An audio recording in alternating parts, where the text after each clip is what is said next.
நாங்க இப்போ சொல்றோம், நாங்க தமிழக அரசை நாங்க குறை சொல்லல. தமிழக அரசு நிறைய செய்யுது. குறிப்பாக பழங்குடி மக்களுக்கு இடம் கொடுங்க, வீடு கொடுங்க, அனைத்து சலுகைகளையும் தமிழக அரசு செய்ய சொல்லுது. ஆனால் இந்த மாவட்ட நிர்வாகம், காஞ்சிபுரம் மாவட்ட நிர்வாகம், மாவட்ட ஆட்சியர் கலைச்செல்வியும், மாவட்ட வருவாய்த்துறை அதிகாரி DRO வெங்கடேசன் அவர்களும் இதுவரைக்கும் எந்த ஒரு பதிலும் சொல்லாம மக்களை இழுக்கடிக்கிறது அவங்களுடைய வழக்கம். பட்டா கொடுத்துட்டாங்க, நூற்றுக்கணக்கான பட்டாவை கொடுத்துட்டாங்க. ஊர்ல தெருவில் போறவங்க நியாயம் சொல்லுங்க.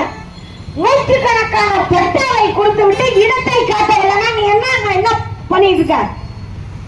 மாவட்ட நிர்வாகம் என்ன பண்ணுது? எதுக்கு யாரும் மந்திரி போன்ற ஆட்கள் வரும்போது கௌரவத்துக்கு எங்க மாவட்டத்துல நாங்க நூற்றுக்கணக்கான பட்டா பழங்குடி மக்களுக்கு கொடுத்துட்டோம் சொல்ற, பேப்பர்ல கொடுக்குற, இடத்தை காட்ட மாட்டேங்கிற. மழை காலம் வந்துருச்சு, மழை நெருங்கிக்கிட்டு இருக்கு.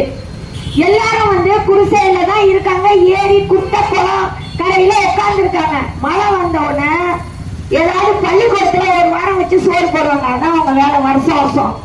இது அசிங்கமா இல்ல? இந்த மாவட்ட நிர்வாகத்துக்கு அசிங்கமா இல்ல? நாங்க சொன்னா மட்டும் மைக்க கொடுத்து திட்டுறாங்கன்னு சொல்லுவாங்க. வருவாய்த்துறை அதிகாரி கேட்டாராம், அந்த அம்மா என்னப்பா, இதே உங்க அலுவலகத்துல உள்ளவங்க தான் எங்கிட்ட சொல்றாங்க, அந்த அம்மா என்னப்பா வெங்கடேசன் யார் மக்களுடைய வரி பணத்துல சம்பளம் வாங்குறாங்கன்னு சொல்றாங்க. சொல்லுவேன்னா நீ என்ன உங்க அப்பா சம்பளம் போடுறாரு, மக்களுடைய வரி பணத்துல ₹1 50 காசு வாங்குற, அந்த காசு வரி பணத்துல தான் நீ சம்பளம் வாங்குற. அந்த சம்பளத்துக்கு வேலை செய்யணுமா இல்லையா? எந்த இருக்க கம்பெனிக்காரனெல்லாம் கூப்பிட்டு தினமும் கலெக்டர் ஆபீஸ்ல மீட்டிங், தினமும் மீட்டிங்.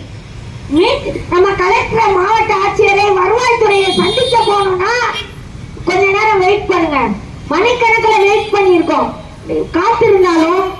ஆனா அவங்க என்ன பண்ணுவாங்கன்னா கம்பெனிக்காரங்க எல்லாருக்கிட்டையும் பேசி முடிச்சுட்டு தான் மக்களுக்காக போறவங்க சந்திக்கிறாங்க. இது என்னங்க நியாயம்? நாங்க எங்களுக்காக போறோம். ஒடுக்கப்பட்ட மக்கள் குட்டையிலையும் குளத்திலையும் ஏரிக்கரையிலும் உட்கார்ந்து இருக்க மக்களுக்காக, மக்களுடைய உரிமைக்காக, இந்த ஓட்டு போட்ட மக்களுக்காக நம்ம போய் கேட்கிறோம்.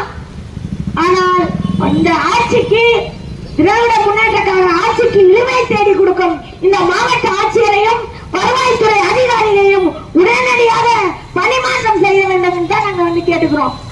இதுவரைக்கும் போன தடவை ஆர்ப்பாட்டம் பண்ணோம். என்ன சொன்னாங்க?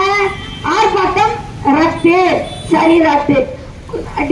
அவர் சொன்னாரு, DSP உங்களை நாங்க கூப்பிட்டு பேச சொல்றோம் சொன்னாங்க.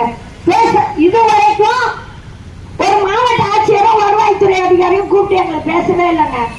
இது ஒரு அடையாள போராட்டம். அடுத்த போராட்டம் எப்படி இருக்கும்னா நாங்க கடைசியா நாங்க சொல்லுவோம். ஆகவே தமிழக அரசுக்கு இழுவை தேடி தரும். மீண்டும் சொல்லுகிறேன், தமிழக அரசுக்கு நல்ல திட்டங்களை எல்லாம் எடுத்து வரும் இந்த ஏழை எளிய மக்களுக்கு செய்யும் தமிழக அரசுக்கு இழுவை தேடி தரும் இந்த மாவட்ட ஆட்சியரும் வருவாய்த்துறை அதிகாரியும் இந்த மாவட்டத்தை விட்டு ஓடிவிட வேண்டும். ஆகவே நாங்கள் ஒரு முதலமைச்சருக்கு ஒரு கோரிக்கையாக வைக்கிறோம். இந்த மாவட்ட ஆட்சியரையும் வருவாய்த்துறை அதிகாரி DRO-யையும் உடனடியாக பணிமாற்றம் செய்ய வேண்டும். இந்த மக்களுக்கு கொடுத்த பட்டாவை, பேப்பரில் இருக்கும் பட்டாவுக்கு இடத்தை உடனடியாக தெரிவிக்க வேண்டும் என்று சொல்லி